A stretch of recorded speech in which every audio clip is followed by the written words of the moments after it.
share some tea. I am your host, Katie, and today I am joined with a returning guest, Sanan. Hello. It's a really special day, you guys, because Sanan and I are actually in the same room together. It's fun. Yeah, last time Sanan was on, we recorded over Zoom and worked pretty good. Yeah. But we're having kind of a fun little trip. We came together to go to a Comic-Con, which was great. And we were like, hey, we're here. Let's have some tea. Yeah. We are sharing a really good tea today. This was actually one that Sanan got for me because she knows that I'm absolutely obsessed. It's from the Steeping Dragon, and it's called the Master's Blend. I've never had this tea before, so this is the first time I'm having it. But I have to say that I learned about this Steeping Dragon from a previous episode of this podcast where you had the color changing one. The color changing one, yeah. The alchemist one. Yes. It's a pea flower tea. This one doesn't change colors, but it smells delicious. It looks amazing. It's a rooibos tea, and it has a very almost cinnamon roll smell to it. So that's what we are going to be enjoying today while we discuss things. I'm going to take a little sip of this while I have a second. Oh wow. Well, it tastes like a cinnamon roll. Yeah. Like an apple cinnamon roll. That's awesome.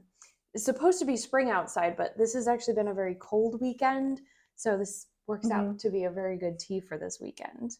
Although we did actually see the sun today. We did, thank goodness. Yesterday. Look out and see sunshine. Yesterday we got snow. So thankfully our con was mostly inside. We had to brave the weather for a little bit, but it wasn't too bad. Our topic today, as per usual, we're going to be rolling a 20-sided dice to determine what questions we're going to be asking each other.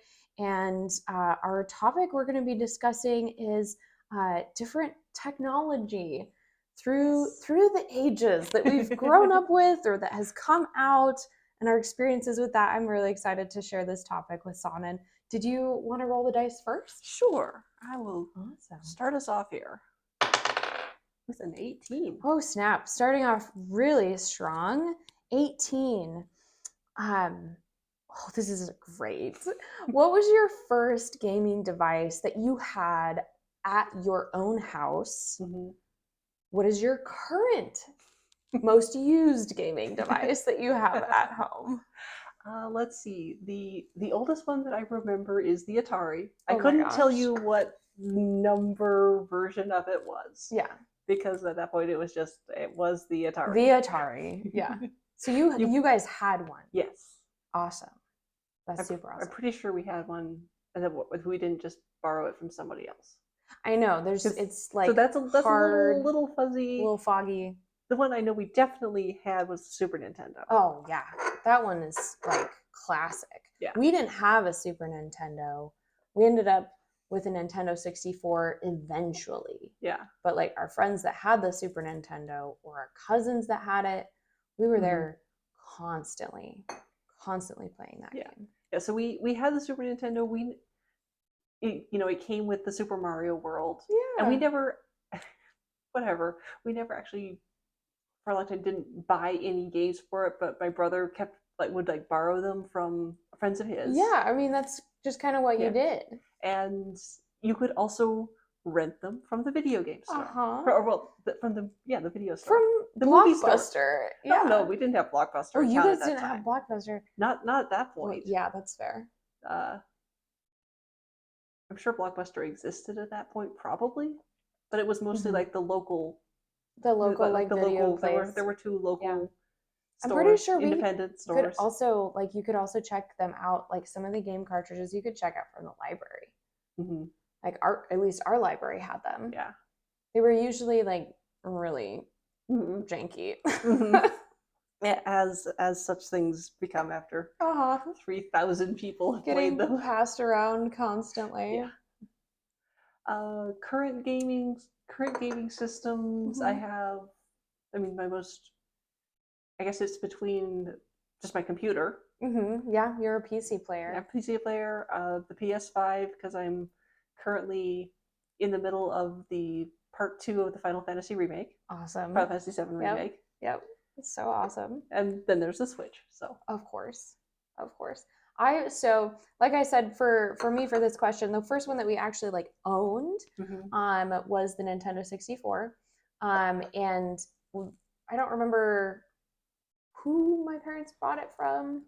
But it came with like a bag of games, and those were the games that we had. Yeah. And they were like the classic games. There was the like the 007 game.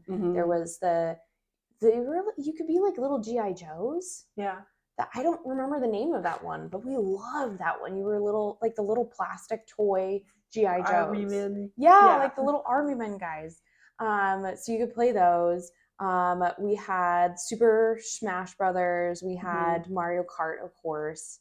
I don't remember which one. Just like I think we had a couple. And then we had Ocarina of Time and Majora's Mask, and there were a couple other ones, but those were the ones that we played the most religiously. And it was great. It was super great.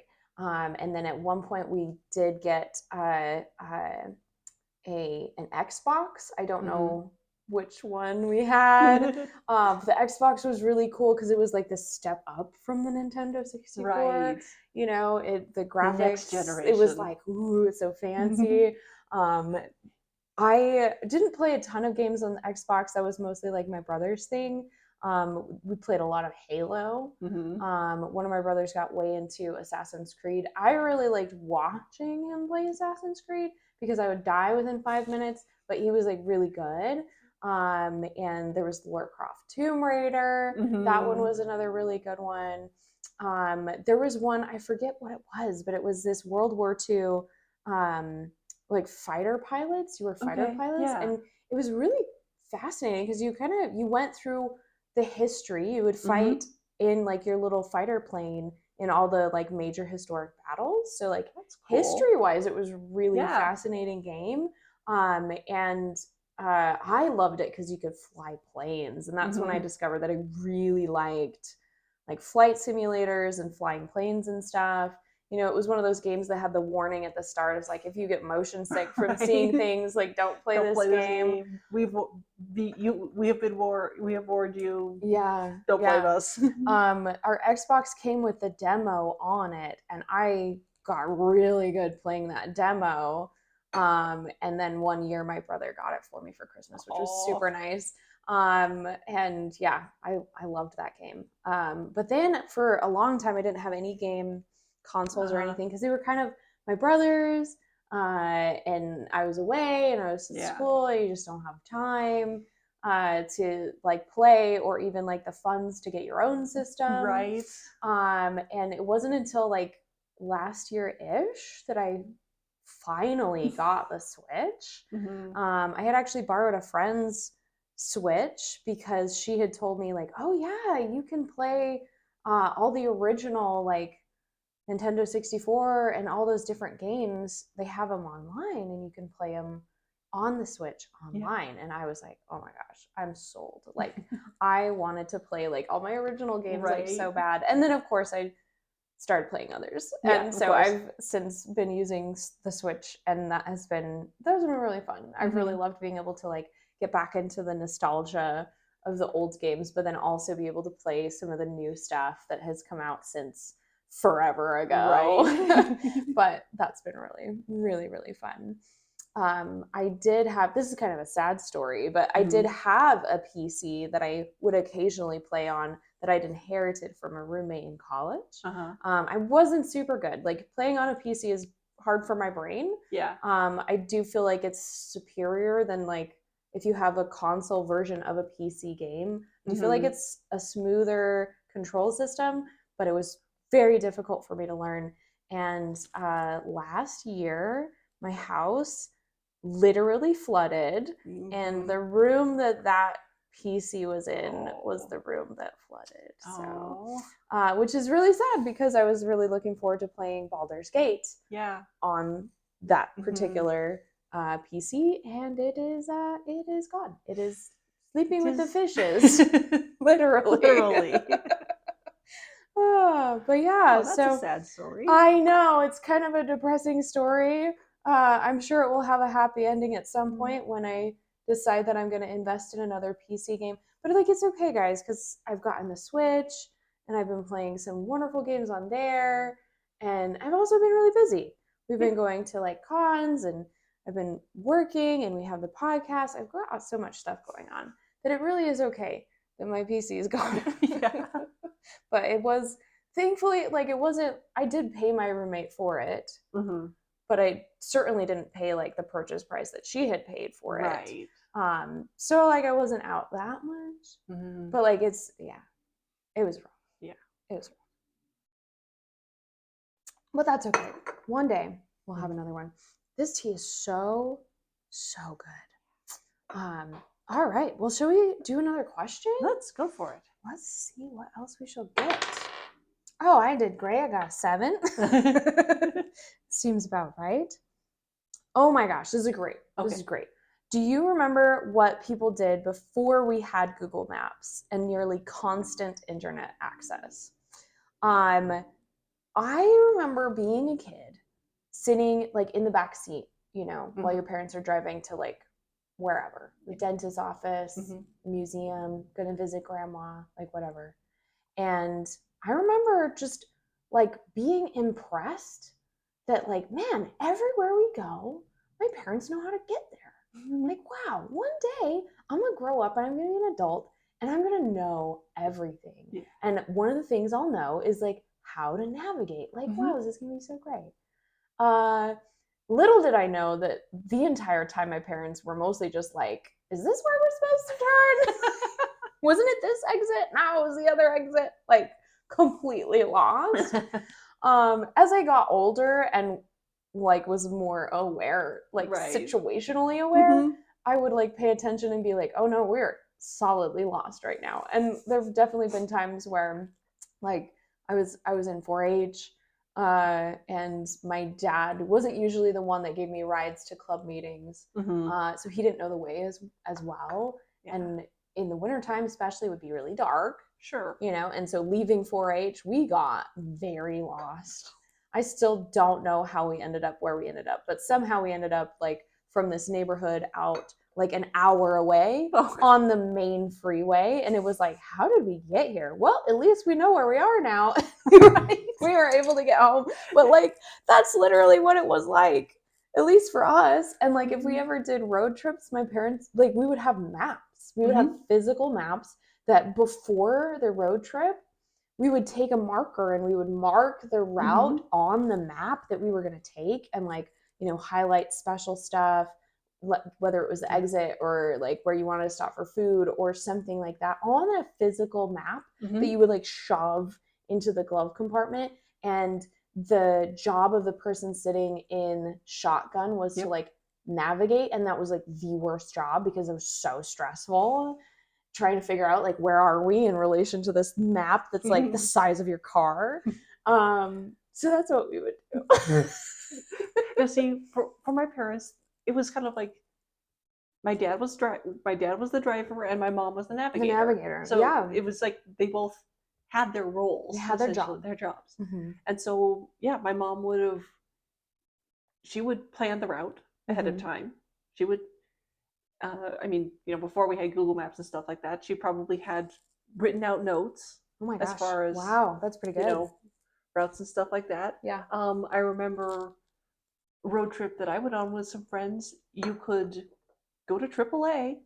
Yeah, you could order these cute little flip spiral bound booklets. Yeah, that had your route. It wasn't this like huge long sheet of paper. It was like a little spiral thing. It was a spiral bound thing, and you're following the line on the map that you ordered from AAA, told them I want to go from, you know, this place to Lincoln City, Oregon. Yeah, you know? Yeah, or like I'm trying to get to Yellowstone, or I'm trying to get to here. And it's going to have, you know, a list of these are your turns. This is what exit you're taking, and all that stuff. Like I feel like we as a society were so much better at navigating, and also really like there's jokes about it how guys never ask for directions, but like there was a time period where you kind of had to, right? Like you either are going to get like super, super lost, Mhm. or you were going to like admit early on, like, I have no idea where I am, and ask somebody for directions. Or you were doomed, right? Like then you were gonna be stuck. And like we used to be so good at that. And now like I don't think I've asked somebody for directions in like double digit numbers of years.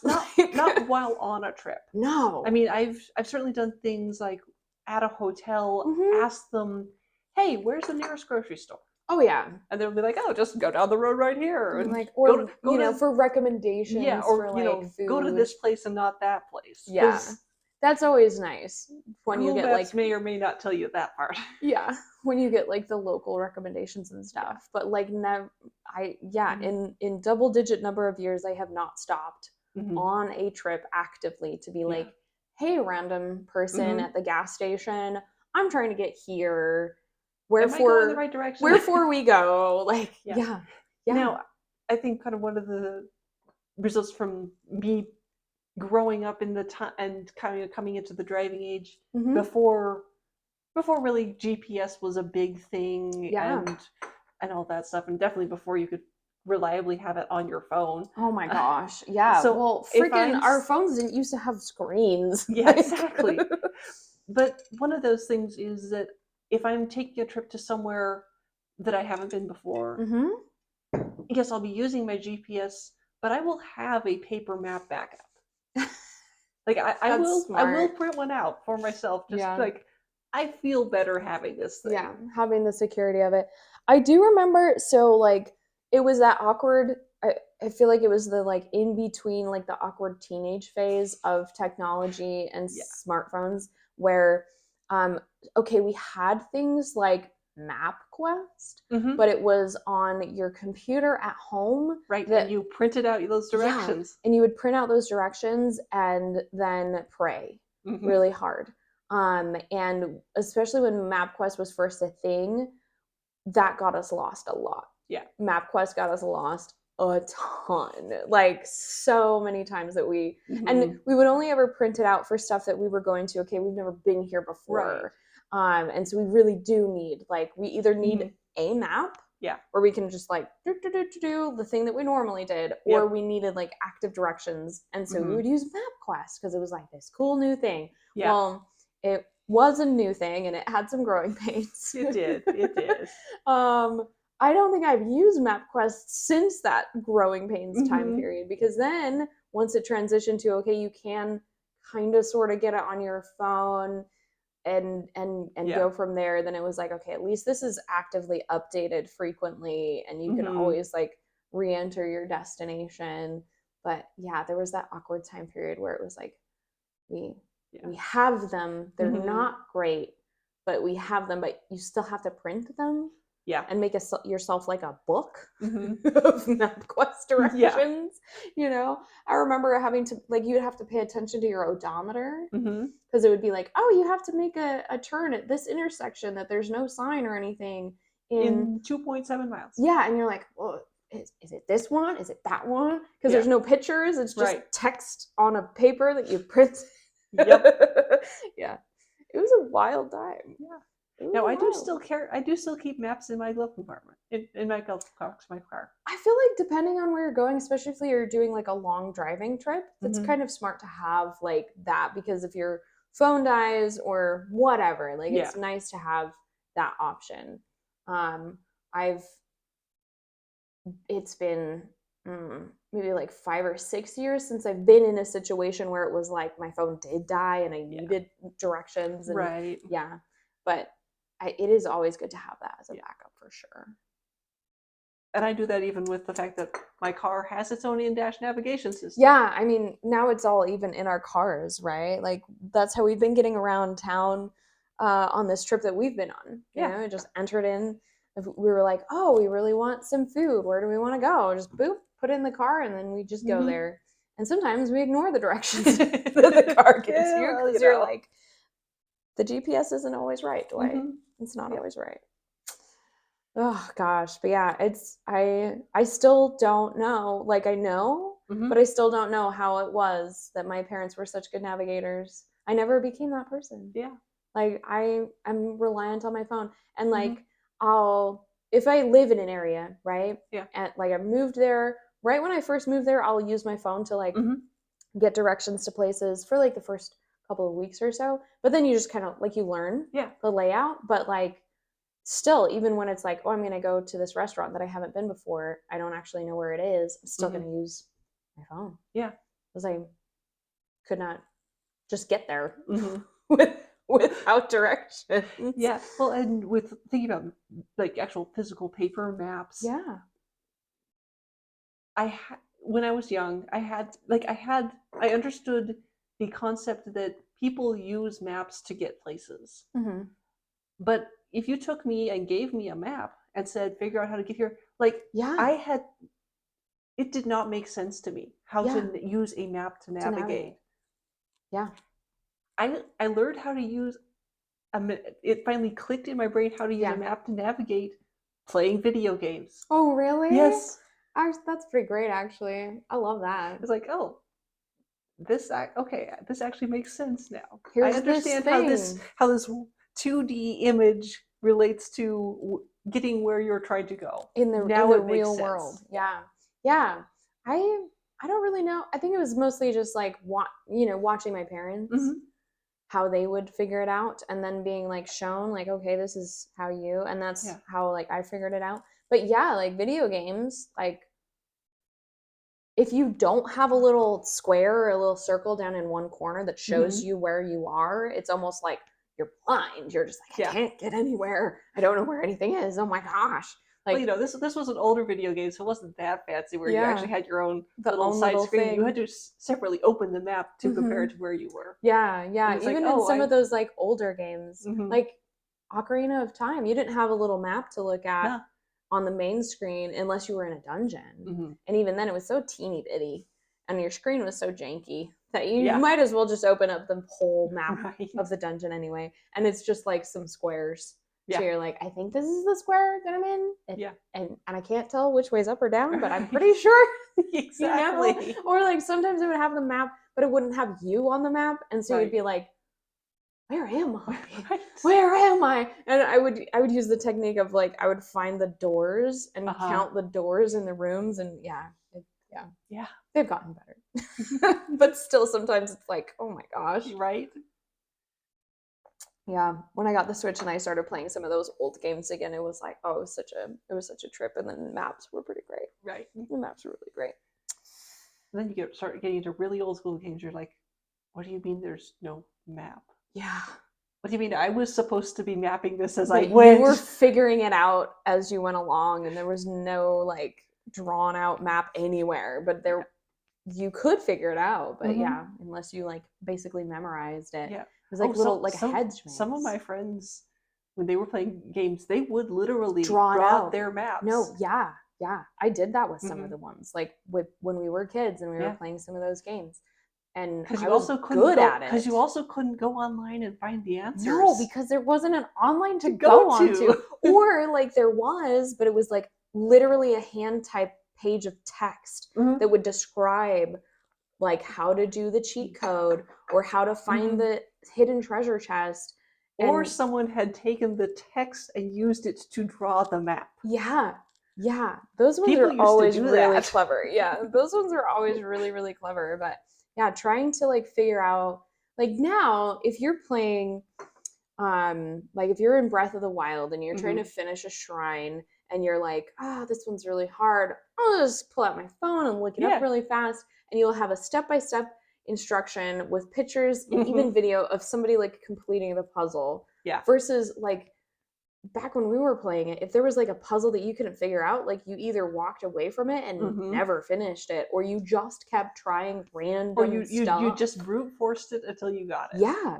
Yeah. And like the glitches and cheat codes and stuff were usually found by accident. Like you pushed a bunch of random buttons because you sneezed, and all of a sudden you can pass through walls. Like you were panicking because you can't unpass through the wall. Right. Oh, it was a different time. It was fun though. It was really fun. Well, do you want to roll the dice? I will. Give us another roll. Oh, 8. Look at that. Oh, this is so funny. Okay, so like like our phones, our computers, Mm-hmm. constantly updating. Yeah. Like constantly. Mm-hmm. How many updates are too many updates? Phones, computers, apps, it doesn't seem to matter the source. They seem to always need to be updated. Are you sick of it yet? Do you want you to throw things across the room yet? Just bite the bullet? Do you feel like it's okay? Feelings about updates. Especially when it's like constant Mm. updates.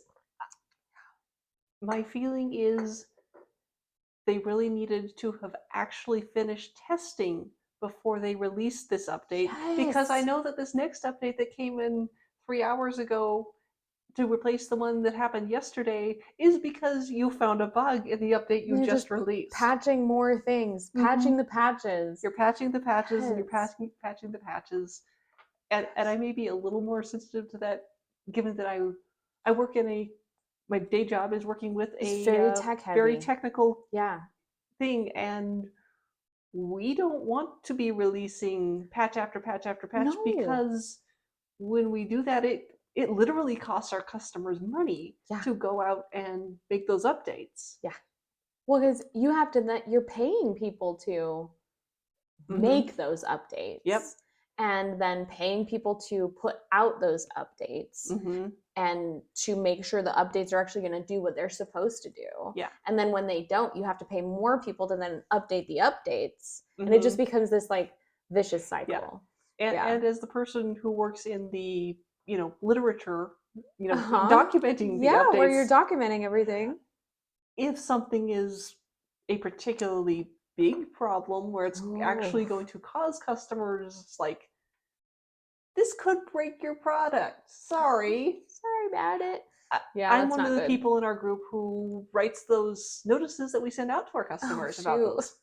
Oh shoot! As you can imagine, those are We're really sorry about this. Delicately worded. Yes, extremely professional grammar. Everything has to be just right, proofread multiple times. Like it's the thing where a lot of we try to get our documentation mostly written in like active voice rather than being the passive voice, because active voice is more interesting to read. It is, but you kind of can't. Those documents are much more likely to be written in the passive voice, so that we're not pointing fingers at anyone. Yeah, whether it it's would come across as like almost abrasive. Yeah, and because sometimes the problem isn't something that our company did. Yeah. Sometimes it's like our supplier sent us a bad batch of parts. Yeah.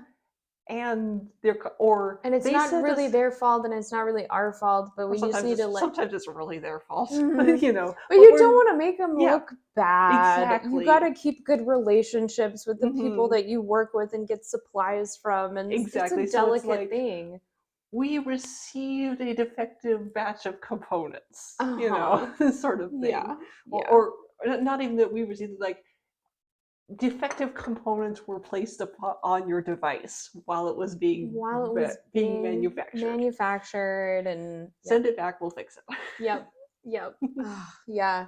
I think, like, for me, we're not as like technology heavy as like your position, but like I use computers every single day. Yeah. And tech every single day. And about like once a week, sometimes more, there'll be a little thing that'll be like, your system needs to update. And it gives you the option to like postpone. And there's like a timer that it doesn't show you. Yeah. That like you can only postpone it for so many times until it'll be like, you have to restart or this pop-up will never go away, and it blocks enough of your screen. Or it just does it. Thankfully, it doesn't do that. Ours doesn't like force you to shut down, but it's obnoxious because it's taking up a chunk of your screen that I need that corner. I actually do need the whole screen. Sometimes I wish I had multiple screens. It would make it so much better. Yeah. But I have yet to see a difference between before the update and after the updates. Like, I've never noticed these like weekly updates, what they do, what they're helping, how they help. Like, they just happen. Yeah. And I hate them because I'll be in the middle of something important that I have time to actually like sit down at my office and like do the thing. Yeah. And it'll be like, you have to update. And it's like, no, do that. Like, why can't you do that when I turn you off, computer? Like, why can't you do that in your own sweet time at 3 a.m. when I'm not using you?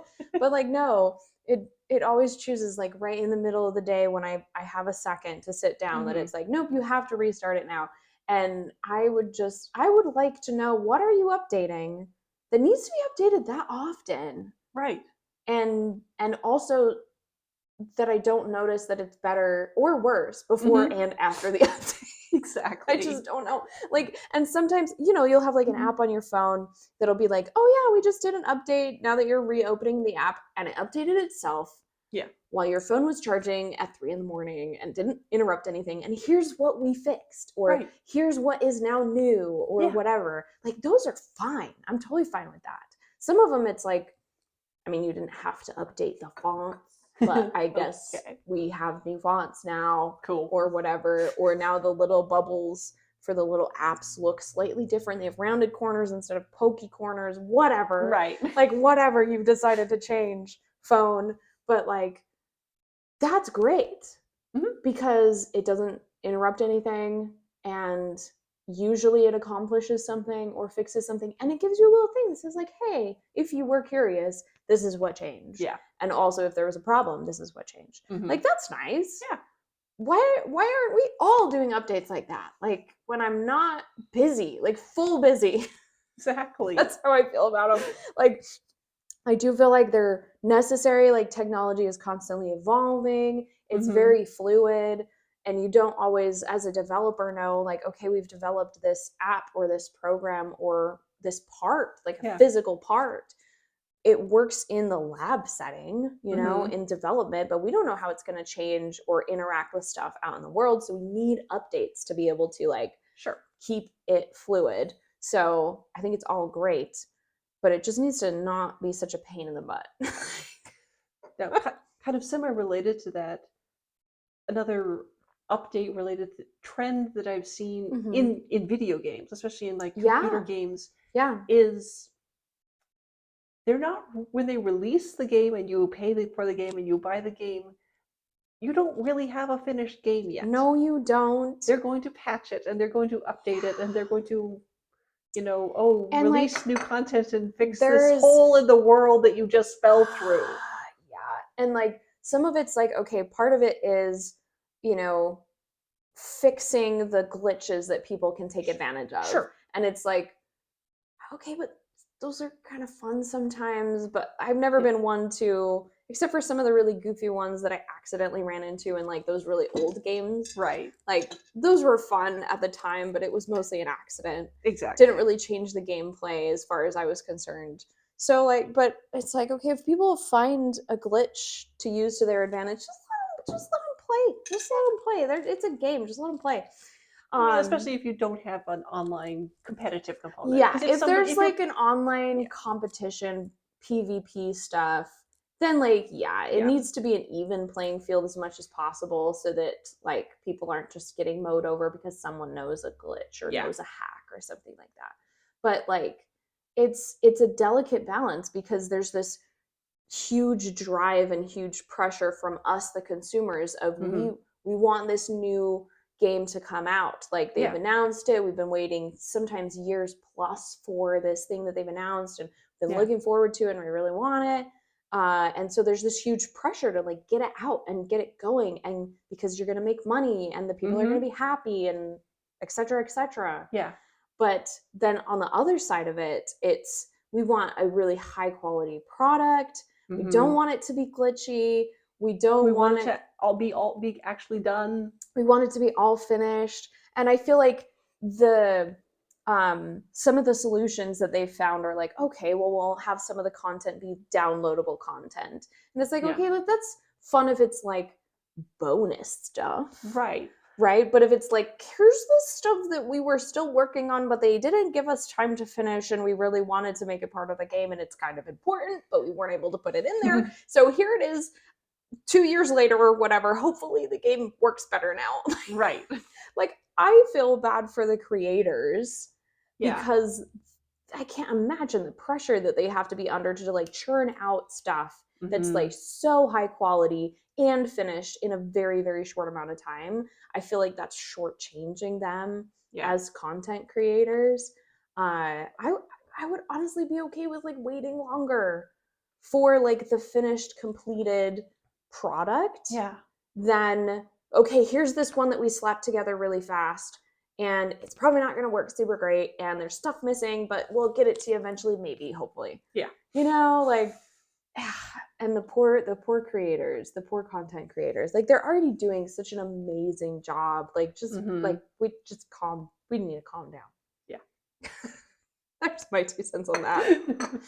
I don't know. I think we have time for maybe one more question. Well, it's your turn. It is my turn. Let's see what we end up talking about. 10, back into the double digits. Oh, this is actually great because we've talked a lot about video games during this episode, which is awesome.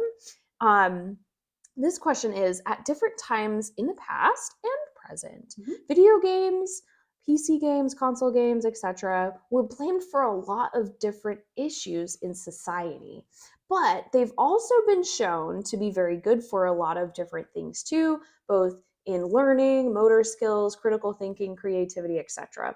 What are your feelings about gaming, PCs, consoles, etc.? Do you think it's bad that it can be replaced with outdoor activities, that it really does contribute to all these negative things, etc., etc.? I feel like, especially like growing up with like technology going from being kind of a side thing that was in the background and not really part of your every waking moment to now like my phone is on my person at all times. I have access to unlimited knowledge essentially at all times, plus like unlimited games, unlimited creativity potential, like connectedness with people, like that huge transition that we went through as a culture and as a globe came with a lot of rough patches. Do I feel like that there's a lot of negative that can come from like gaming and things like that? Yes. But I think it breaks down to like there needs to be balance in everything. We didn't have the Nintendo 64 that we had. We didn't have that until most of my siblings and I were in high school. Yeah. And I didn't have a cell phone until I was a senior in high school. And it was a flip phone, and it was exclusively for being able to make phone calls, really.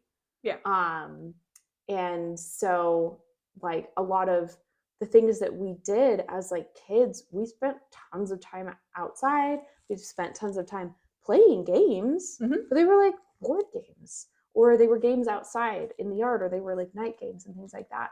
And I feel like there certainly are a lot of those things that have now been replaced with virtual games. And I don't think there's anything wrong with that as long as there's the balance, right? Yeah. And that kids growing up have the opportunity to develop those social skills and the physical interactive skills that we have when we're in a room with other people. Yeah. A lot of times, especially when we first had the Nintendo 64, we had 4 controllers.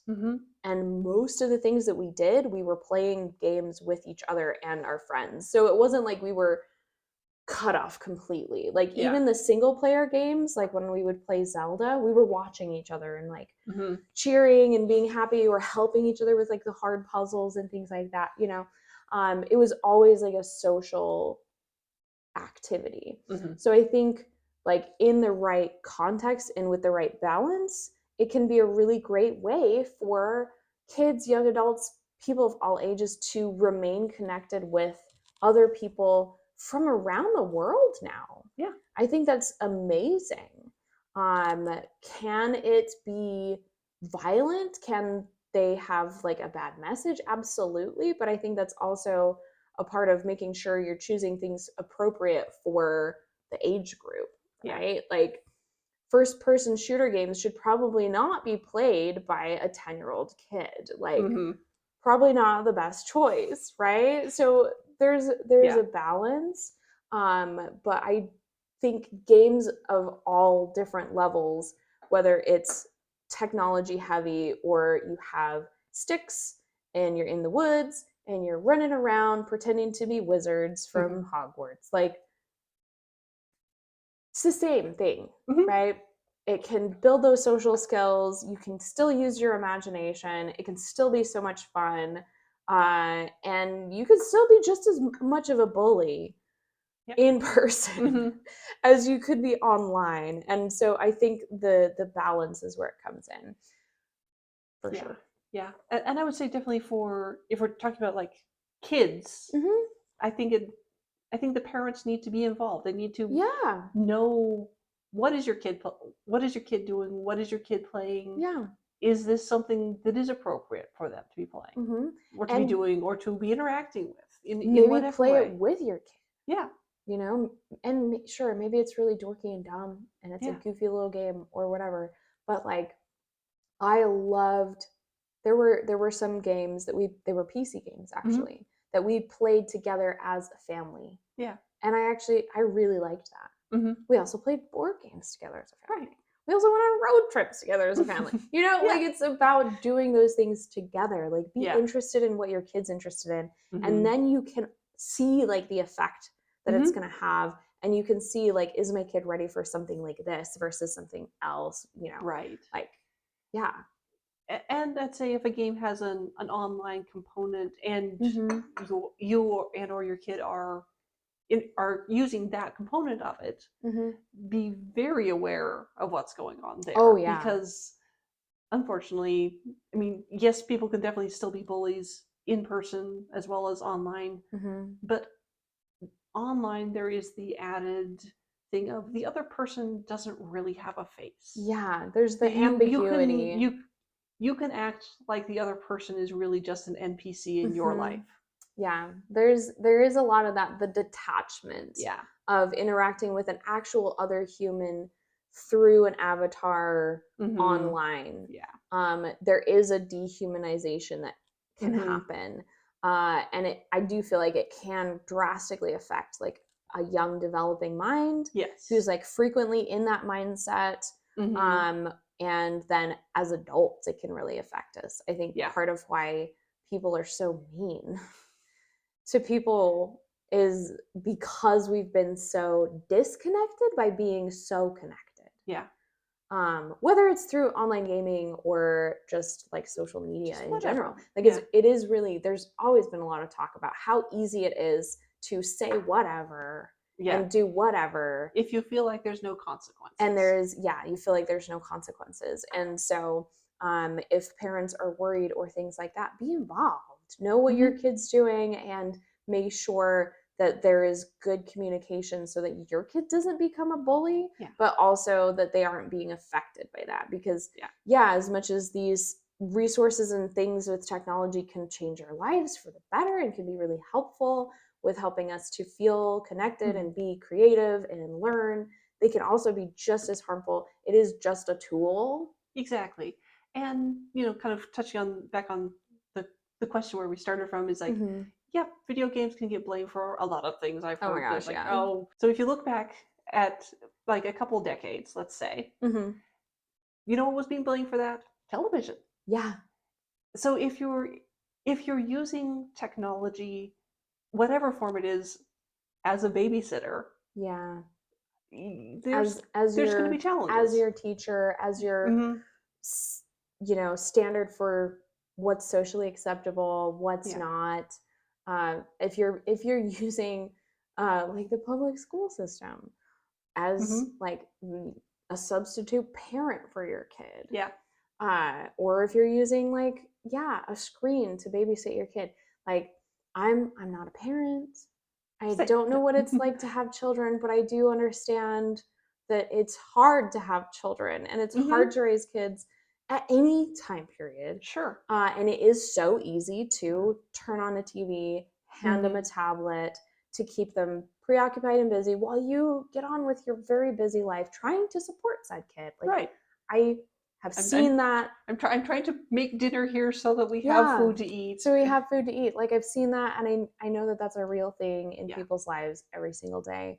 And it can be really easy to like rely on that as a crutch and get caught into the vicious cycle of essentially letting that screen then be your kid's teacher, your kid's parent, your kid's babysitter. Yeah. So being really aware of that and those cycles that we can fall into, I think is really important. But on the flip side, it can be so helpful. Sure. Like, I mean, I'm not knocking somebody who says, yeah, "Hey, I need 20 minutes to make dinner." Yeah. Sit in front of the TV and watch a cartoon or play this video game that I know is okay for you. Playing, maybe don't, give them Five Nights at Freddy if they're 7 years old. But like there are so many wonderful content creators out there who have created things for age appropriate stuff, for learning great skills, getting better at math, getting interested in science, just being curious about the world, generally teaching history. Yeah. So the go-to, I would say my generation's go-to computer game that generally gets defined a part of my generation is the Oregon Trail. Dude, but like it's a great game. It's a great game, and it's funny to think about that as being something that taught you about history. But like, so many people know about the actual Oregon Trail, and the dangers and the things that people faced in real life because of a game that is. So many people know what dysentery is because of that game. Like, in our world, that's so like. We have so much easy access to knowledge and stuff, but people are still like so oblivious to like just disease and all that stuff. Like, people know what dysentery is because of Oregon, the Oregon Trail, and that you could die from it. Like, people know that. And like, I love that. I absolutely love that. Like, we had games that we would play as part of our schooling. To like get better at math. Like, there was this one game where you were in a little spaceship and you would like shoot the math rocks and they would like add up, and you had to do your times tables and your division and to save the ship from getting smashed by all the rocks. Like, it was a very difficult game. I even think about it now, I'm like, I don't know if I would do very good with that now. But it like taught me really good skills. And it was a video game. Like, there's simple stuff like that that you can do and have, and that your kids can feel engaged with. And like, we also had board games and stuff, like gamifying learning, gamifying being an adult can make life so much more enjoyable. And I think technology is really honestly there for us and can be a tool in that place, wherever that place is, whether it's you're trying to help your kid understand conjunctions better and to be able to read better and that type of thing, or you as an adult want to learn more about astrophysics. Like, there's apps, there's cool shows, there's all kinds of things that you can learn real life stuff in like a game setting, which I feel like it's wild to think that that's where our society is at, but it's really cool. It's really, really cool. Gamification. It's Gamification. It is a thing. And, thank goodness for technology. I feel like, just like anything, it is a tool that can be so helpful. We would not have this podcast without it. Exactly. I think, just like anything, we can use it for good. And it has given us so many great stories. Exactly. Yeah. But I think this is all we have time for today. But thank you so much, Sanan. It's been so wonderful being able to have tea with you in person. This is all we have time for today, guys. But we will talk at you later.